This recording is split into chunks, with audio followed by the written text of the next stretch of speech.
Okay, lepas graduate, biasalah lepas graduate kan, kita ingat jalan ni straightforward. No. Yelah, muda lagi kan, sama lah macam budak-budak. So itulah sekarang ni dekat age 14 ni kita nak reflect balik kan. Dan bezanya masa zaman kita, kalau adalah korang yang dengar ni adalah antara yang baru 20-an semua kan, masa kita lepas graduate tu, bukan zaman social media, bukan zaman teknologi yang se-high tech zaman sekarang. AI bagaikan, masa tu tak ada AI pun. Dan social media pun masa tu kan, masa tu adalah zaman social media Facebook, MySpace. No, bukan Facebook, Friendster. Yes, MySpace dan Friendster masa tu. Siapa zaman-zaman MySpace dan Friendster, mesti ni kumpul dekat sini juga. So lepas graduate, okay, anyway, kita graduate daripada Unimas. Mana geng-geng Unimas, Universiti Malaysia Sarawak. Okay, drop sini. Lepas graduate, kita graduate actually bahagian HR tau. So korang rasa akan terus dapat kerja HR ke? No. Okay. So yelah, kita berangan juga kan, okay, pergi interview lah. So dah berangan lah nak jadi kerja. Memang kita punya mindset macam tu lah kan. Lepas belajar kan, kita belajar, so kita keluar belajar tu, kita nak kerja di bahagian apa yang kita belajar kan. But life didn't go as planned kan. So what happened lepas graduate, yelah, kita macam orang lain juga. Masa tu bukan zaman tech AI apa semua tu kan. So memang kita guna sijil manual dalam file apa semua, pergi interview. Interview not so much lah actually. Application tu banyak application, tapi interview tu berbulan-bulan juga tak ada tau. I tak ingat lah. Kita tak ingat berapa lama lah menganggur, tapi kita tak menganggur. So sementara nak menunggu HR punya jawatan tu, kita pergi kerja, kita pergi walk in dekat McD, which my family pun tak tahu. Kita walk in pergi McD, kerja as cashier biasa McD kan, McD cashier. So pergilah. Tujuan dia sebenarnya kita saja je nak, bukanlah nak grow career kat situ. Memang kita just macam sebab tak ada, nak duit sendiri kan. Bukanlah kata sementara nak menunggu application dalam bidang yang kita belajar tu. So kita kerjalah as cashier dulu. Tapi inilah bermula tu career tu. So start daripada kerja cashier kat McD tu. Ingat lagi, McD, Jasco, Ion, Icro. So my first employer, kita ingat lagi, Muhammad Zahid bin Ali. Ingat nama dia. Okay, yelah, first employer kan. Okay, Muhammad Zahid bin Ali rasa nama dia. Okay, so dia lah manager, store manager masa tu. So thanks lah Abang Zahid, tolong kan. Bukan tolong lah, dia notice, because dia bukan store manager yang lingkungan terlalu, dia muda lagi tau masa tu. Tak ingat lah umur, tapi dia memang muda lagi time tu. Dia store manager, dia notice kita ada degree. So that is when dia interview kita masa dekat lepas habis shift tu kan. Dia interview kita apa semua. Okay lah, kita pun tak fikir panjang sebab yelah, daripada kita nak menunggu sementara, memang, tapi still lagi mengharap lah kerja dalam bidang HR kan, apa yang kita belajar kan. Cumanya yelah, better lah daripada jadi cashier kan. Better lah terus jadi management kan. Masa tu memang kita fikir, yelah, baru belajar kan. So rasalah management tu okay lah, better lah management daripada takkan nak jadi cashier kan. Masa tu mindset kan. Lepas tu, so jadilah assistant manager. So floor manager lah masa tu dipanggil. McD masa tu I tak tahu lah sekarang, kita tak tahu lah sekarang, tapi dia panggil floor manager. So dari floor manager tu lah kita grow career, sampai kan kita punya bukan leka lah, tapi itulah, maybe it's fun lah sebenarnya kan. And sampai kan kita dah stop, tak ada dah apply mana-mana hantar resume lah apa semua tu, post resume sana sini, apply resume sana sini. Dah tak ada dah. Lama-lama jadi macam dah fokus kerja dekat situ as assistant manager MACD time tu. Tapi dalam sesekali tu kan, kadang-kadang kan masa zaman tu kan, bila kerajaan lah, bukan swasta tau, kerajaan open vacancy kan, my family macam biasa lah, especially my mum. So dia akan push untuk suruh apply. Kita pun apply lah. Apply without macam, yelah jujur lah, kita tak apply sungguh-sungguh sebenarnya kan. Macam tak ada effort. Macam yelah nak ni apa semua. Tak tahu lah, masa tu memang macam rasa seronok pula kerja as assistant manager tu kan. Dengan environment apa semua. Walaupun penat, but it's fun. Siapa yang pernah kerja F&B masa zaman tu, tahulah rasa dia macam mana. Seronok sebenarnya. Walaupun netizen pun time-time zaman tu bukan tak macam netizen zaman sekarang. Sebab zaman tu, masa tu tak ada social media kan. So tenang lagi lah kan kerja F&B time zaman tu. And then sekejap nak recall. Sorry sebab kita sebenarnya ada masalah in memory. Memang ada part of memory loss sebab kita one of apa nama tu, ni epilepsi. Yes, kita adalah pesakit epilepsi. Tu nak ada cerita lah nanti Okay, tu yang start tu yang banyak lah memori yang macam banyak memory loss. Bila nak recall, nak reflect ni macam takes time. Okay, back to pada sambung kan. That was my first job. As manager lah pada MACD, dan I grow I punya career kat situ. Sampai dah lupa dah lah, dah macam it's actually not lupa lah, tapi macam rasa dah give up tau nak pergi interview sana sini apa semua tu kan.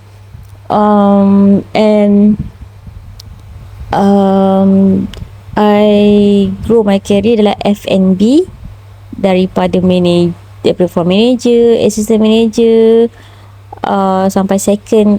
Kalau dalam MACD sampai second assistant lah. Kalau ada anyone yang dalam MACD industri kan, drop korang punya kumpul sini juga. Okay, and then from MACD I grow career banyak, tapi from MACD tu I tak adalah jam banyak sangat. Dari MACD then I pergi A&W. Lepas A&W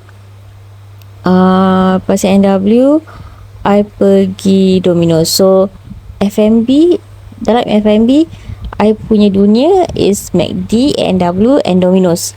So Domino's tu lah yang where my turning point yang I finally dapat HR punya world tau. HR punya, orang kata niche lah. Niche sebab macam produk digital, niche lah dalam HR. Sebab HR ni luas tau. HR ni hiring, training, apa banyak lah luas. Performance appraisal tu semua HR. But dekat Domino's ni lah my turning point where thanks to, I nak mention juga nama dia Encik Hairi. Mr. Hairi, dia lah yang nampak my potensi ke apa, I don't know lah apa yang nampak kan, but dia kata I boleh. So dia yang actually recommend me untuk promote me as a trainer. So daripada just manager apa semua tu, then so that is where ni lah yang I kata turning point I. Daripada I just jadi manager F&B biasa, so I dapat grow career as a trainer. Itulah yang I kata finally kita dapat job yang memang dalam HR industry, dalam apa yang kita belajar. Cumanya HR ni luas kan, but kita spesifik lah training, so kita fokus training. So that is when my time I dapat bina career dalam training lah, which is kita panggil dia as learning and development. So my job masa tu as a learning and development executive lah, which is trainer. Kita train manager, kita train manager dan kat Domino's lah kan. Okay, and then tak lama rasanya sebab then masa kat The Windows lah tu is my turning point juga. Terus jumpa my my husband pun F&B, tapi F&B dia lain, career dia tu lain cerita lah. Okay, so I jumpa my husband and then married. Okay, married and then lepas tu I jadi trainer about dalam 5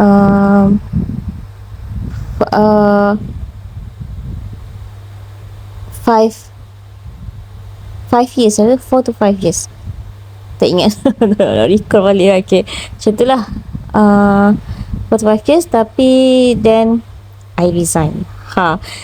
This is my bukan biggest flag, apa orang cakap, another turning point in life dalam fasa married tu kan. Masa ni umur I berapa sekarang 40 kan, 41. Masa tu sebab masa my first born dia lahir, sebab dia premature, so I masih lagi bekerja sebagai trainer time tu. I masih bekerja sebagai trainer. So actually dia then dia premature kan. So bila premature ni, as you guys tahu, dia punya penjagaan tu tak boleh hantar babysitter. Padahal kan masa pregnancy ni dah plan dah dengan husband ni, kan babysitter so dah cari lah. But yelah, macam kita katakan, kita manusia cuma merancang, we plan, but things didn't go as planned. Dan dia lahir premature. So itu bukan sebab I resign. Okay, then dia tinggal dengan nenek dia. So I bukan ulang alik, weekend mum lah. Kan, weekend mum. Sebab kita dengan husband still kerja dekat KL kan, masa tu duduk Puncak Alam. So duduk kerja dekat KL, so kita jadi weekend mum lah. Sebab kita kerja weekdays, kadang-kadang je kerja Sabtu Ahad. Okay, so setiap minggu, every weekend kita balik kan. Kadang 2 weeks juga gap balik. Then turning point kita kenapa kita resign tu adalah lepas adik dia lahir, which is Kasha was born. Okay. Kejap, ada cerita sebelum married tu. Masa lepas kita kerja, kita rewind balik rewind balik back pada masa yang kita dapat career as trainer tu. Okay, sebelum kahwin tu, lepas kata dah jumpa jodoh tu kan, masa jumpa jodoh tu yelah merancang lah, kita merancang macam orang lain nak kahwin kan, planning for this. Masa ni tengah gila duit bukan apa, sebab nak kumpul duit kahwin tu lah kan. So masa ni lah kita start cari side income.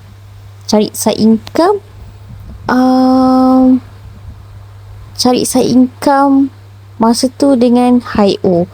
Okay, sebenarnya yang cari side income dengan HIO ni bukan sebelum yelah, betul. Sekejap, itulah masalah epilepsi. Bila sakit epilepsi ni, ada nak recall balik kan, benda dah bertahun-tahun. Okay, tapi inilah I ingat memang my first side income. Masa tu I kahwin umur 30 lebih time tu. 30 ya, I kahwin lewat dah umur 30. So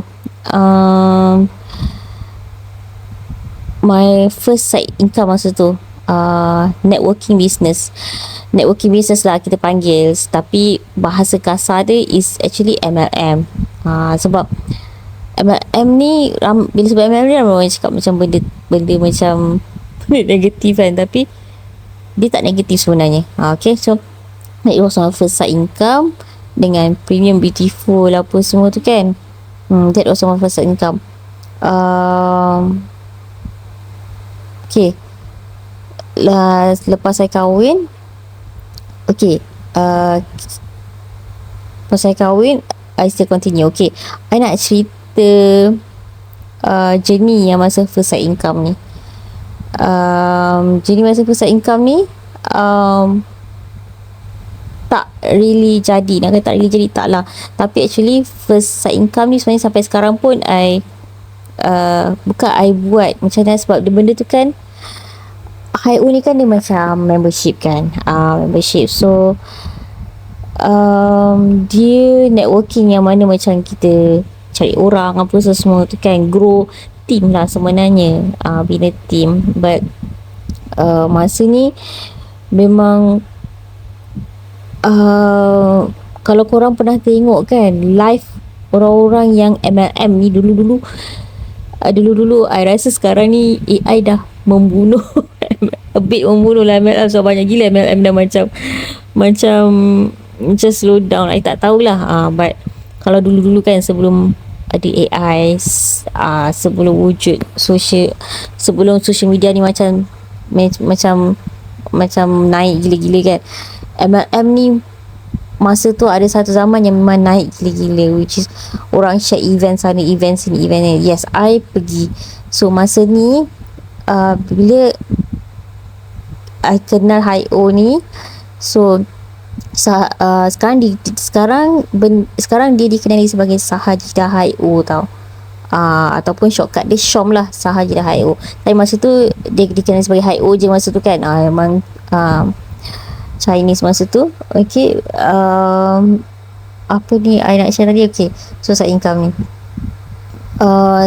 ni, I buat HIO apa semua tu, and then pergi event sana, event sini. Masa ni lah baru kita come back membaca kan, membaca where sebab kita nak relate balik dengan kenapa hobi kita sekarang ni. Orang tengok macam macam mana kau boleh baca buku semua kan. Sebenarnya itulah starting point dia. Masa kita tengah develop, kita tengah baca side income semua tu kan, kita banyak masa ni lah yang masa kita tengah buat side income sambil kerja semua tu lah yang kita banyak beli buku motivation, baca. Kita banyak baca buku-buku tu yang kita start membaca, and then kita banyak dengar lah, pergi tengok YouTube apa semua kan, banyak lah pergi workshop. Sebab korang tahu kan masa tu kalau MLM pun diorang banyak hantar lah, macam organize workshop sana, workshop sini, bengkel sana, bengkel sini. So kita banyak involve benda-benda macam tu kan. And then that was my first side income lah, which is sampai sekarang pun kita aktif membeli, agent kita aktif lagi.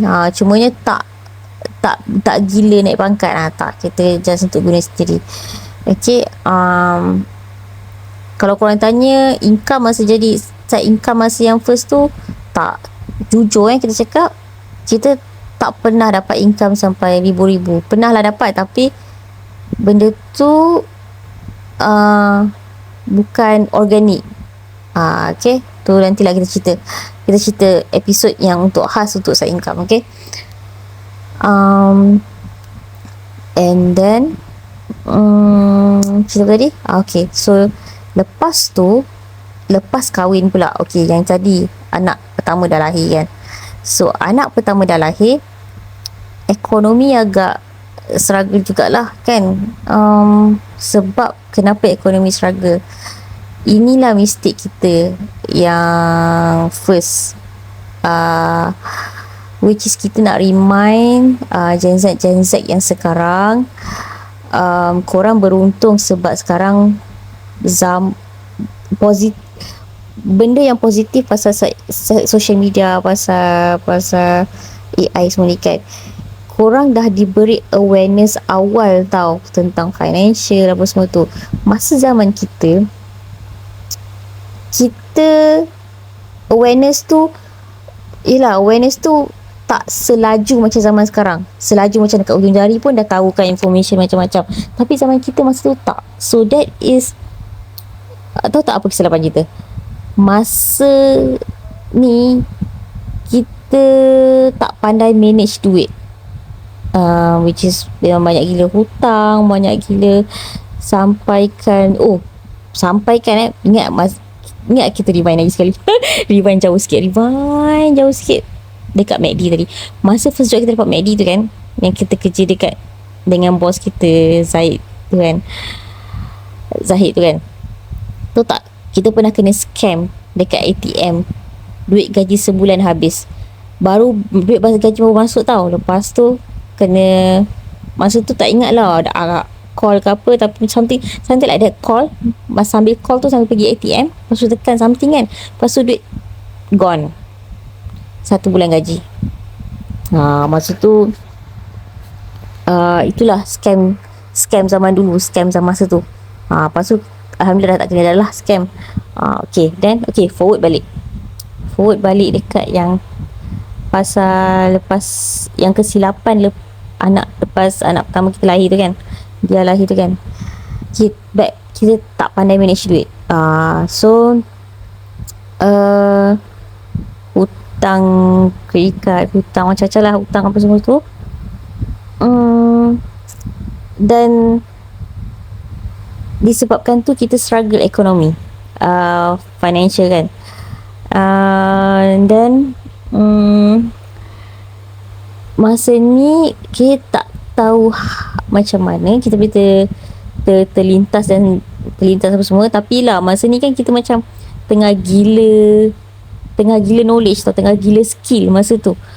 So kita nak keluar daripada ekonomi ni kan. So masa tu kita tak tahulah kat mana dan macam mana how kita terlintas pasal unit trust. Unit trust, this is when kita explore pula dunia unit trust. Okay, kita explore pasal dunia unit trust. Inilah income kedua kita, which is until today. Unit trust. So masa yang unit trust ni, kita tengah mengandungkan Kasha, which is adik dia tadi lah, anak nombor 2. So kita tengah mengandungkan dia. Sebab nak mengandung tu lah yang kita rasa macam, oh my god, ekonomi macam macam ni kan. Okay, so kita explore pasal unit trust. And then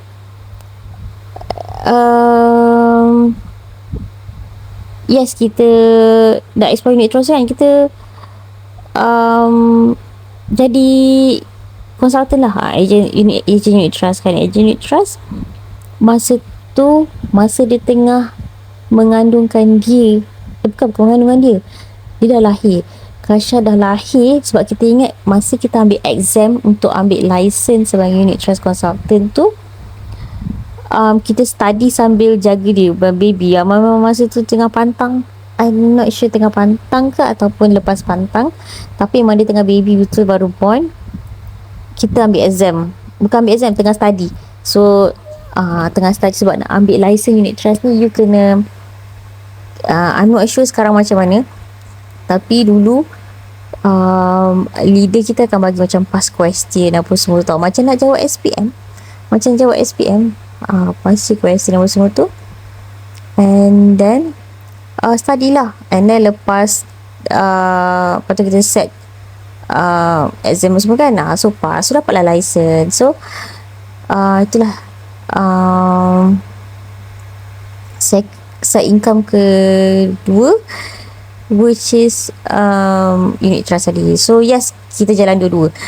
Kerja hakiki sebagai trainer, HIO pun jalan, unit trust pun jalan. Macam mana? Bukan guna social media tau masa zaman tu. So you bayangkan, keluar pagi kerja hakiki kan. So malam tu duk spend lah, macam bukanlah spend, maksudnya spend dekat phone apa semua. Yelah social media lah, tapi masa tu social media tak macam ni, tak macam sekarang kan. But then itulah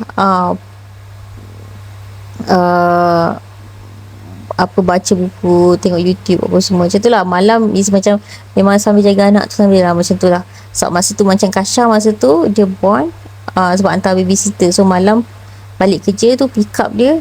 So malam tu macam tu lah. So life macam tu lah my life masa tu. So lepas tu bila Sabtu Ahad pula cuti je, pergi yelah manual kan masa tu, kena jumpa klien, deliver COD barang HIO. Lepas tu okay, again pasal side income ni jadi ke tak, nanti kita cerita dekat another episode yang khas pasal side income sebab kita dah pernah buat macam-macam tu. Nanti kita cerita pasal side income. So kita nak cerita pasal life journey 40 tahun ni. So lepas Kasha born, dia lah turning point yang kita ambil keputusan untuk resign, tinggalkan career. It is my craziest decision ever sebab macam korang dengar tadi, kita ada banyak hutang, macam-macam hutang masa time masa tengah anak nombor 1 tu kan. And masa Kasha born, dia disebabkan Kasha lah sebenarnya yang kita ambil keputusan gila untuk resign dengan hutang keliling pinggang. This is where the titik terendah kita bermula, and really how life orang kata ujian Allah tu uji dan reflection apa semua, overwhelm semua. Okay, kita this one cerita macam mana kita resign tu kan. Okay, kita sambung dekat episod ketiga. Okay.